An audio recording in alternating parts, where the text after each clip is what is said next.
თქვენი ეთერით მივესალმები ყველა სინდისის პატიმარს, თავისუფლება ყველა პოლიტიკურ ლიდერს, რომელიც დღეს არის ივანიშვილის პირადი ტურსაღი.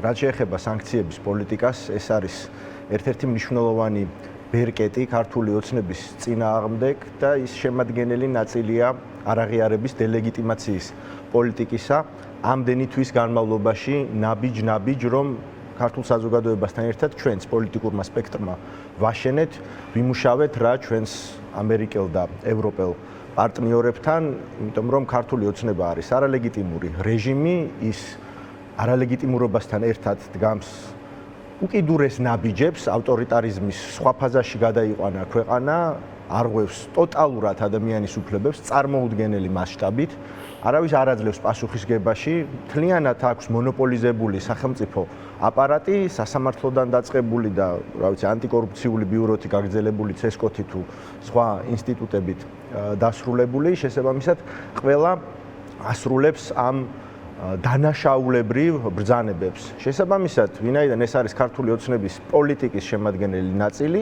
ამ პოლიტიკას და ამ ნაბიჯებს და მის განმახორციელებელ პირებს სხვადასხვა საფეხურზე მოუწევთ პოლიტიკური ფასის გადახდა.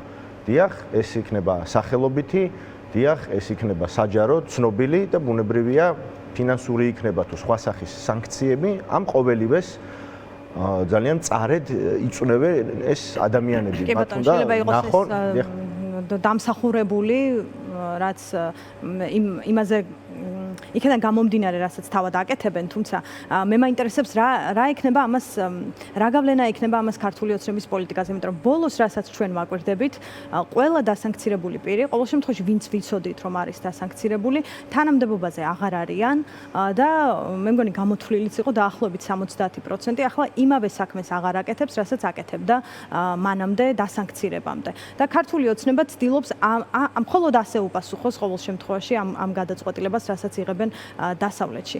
ეს ნიშნავს თუ არა, აქვს თუ არა მის პოლიტიკაზე გავლენა. ეს ხომ შედეგია, ეს ხომ თვითონ შედეგი არის, რა? ეს შედეგია, თუმცა რა ეს რომ არ აწუხებდეს სანქციები, რომ არ აწუხებდეს ის, რომ მისი პირები თავიდან გვახსოვს, ხო, როგორ პირების მედლები დაკიდეს. ამ პირებს მოიშორებს თუ თანამდებობიდან გაუშვებს, მაგრამ სხვებით ანაცვლებს და პოლიტიკას არ ცვლის.